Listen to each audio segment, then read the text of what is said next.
আজকে জগন্নাথ দেব তার বোন সুভদ্রা এবং তার বড় ভাই বলরামকে সঙ্গে নিয়ে যাবে মাসির বাড়ি। সেখান থেকে 9 দিন পরে সে ফিরে আসবে তার নিজের বাড়ি, আর এটাকেই বলা হয় রথযাত্রা।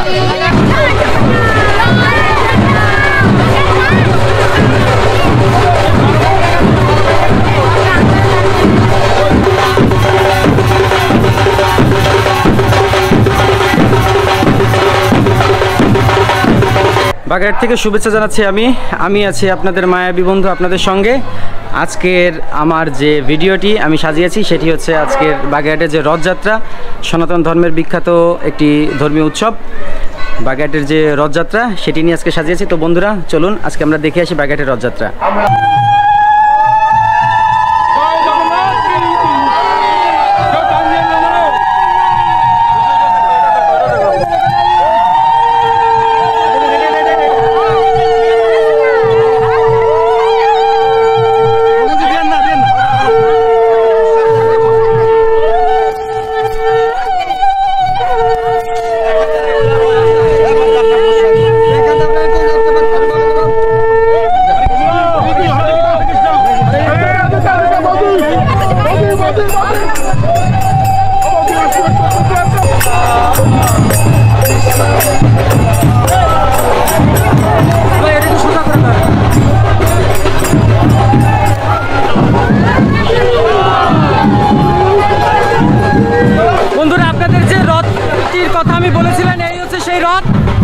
প্রচন্ড সাউন্ড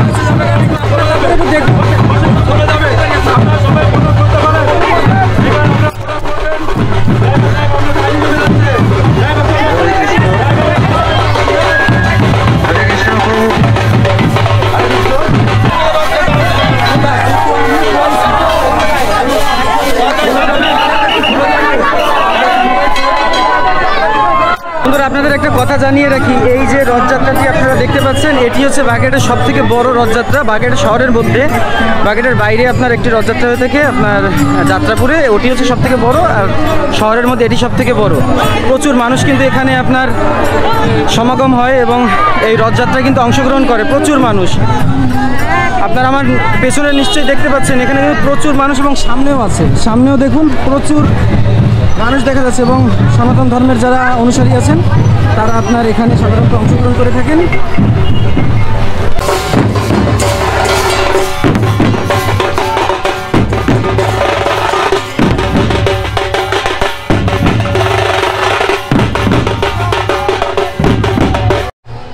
আপনাদের একটা সুন্দর একটা জিনিস দেখাই, এখানে যারা আপনার রথ টানে যারা দর্শনার্থী এসেছেন তাদের জন্য আপনার রাস্তা কিন্তু পরিষ্কার করে দেওয়া হচ্ছে ঝাড়ু দিয়ে। এই যে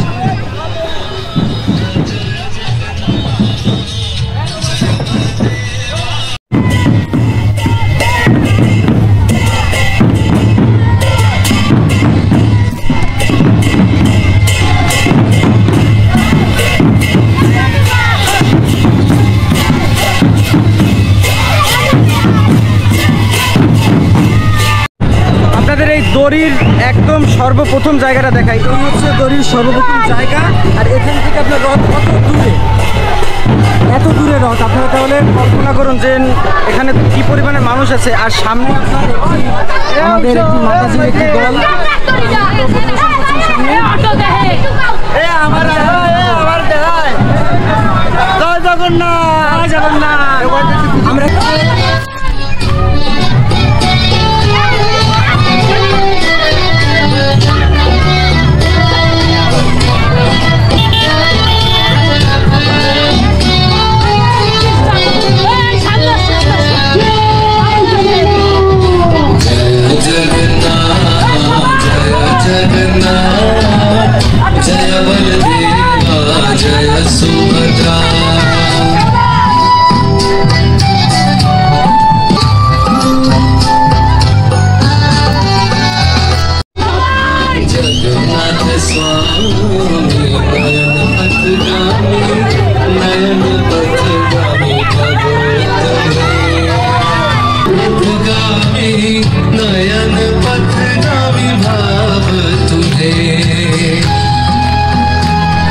स्वामी जय जगन्नाथ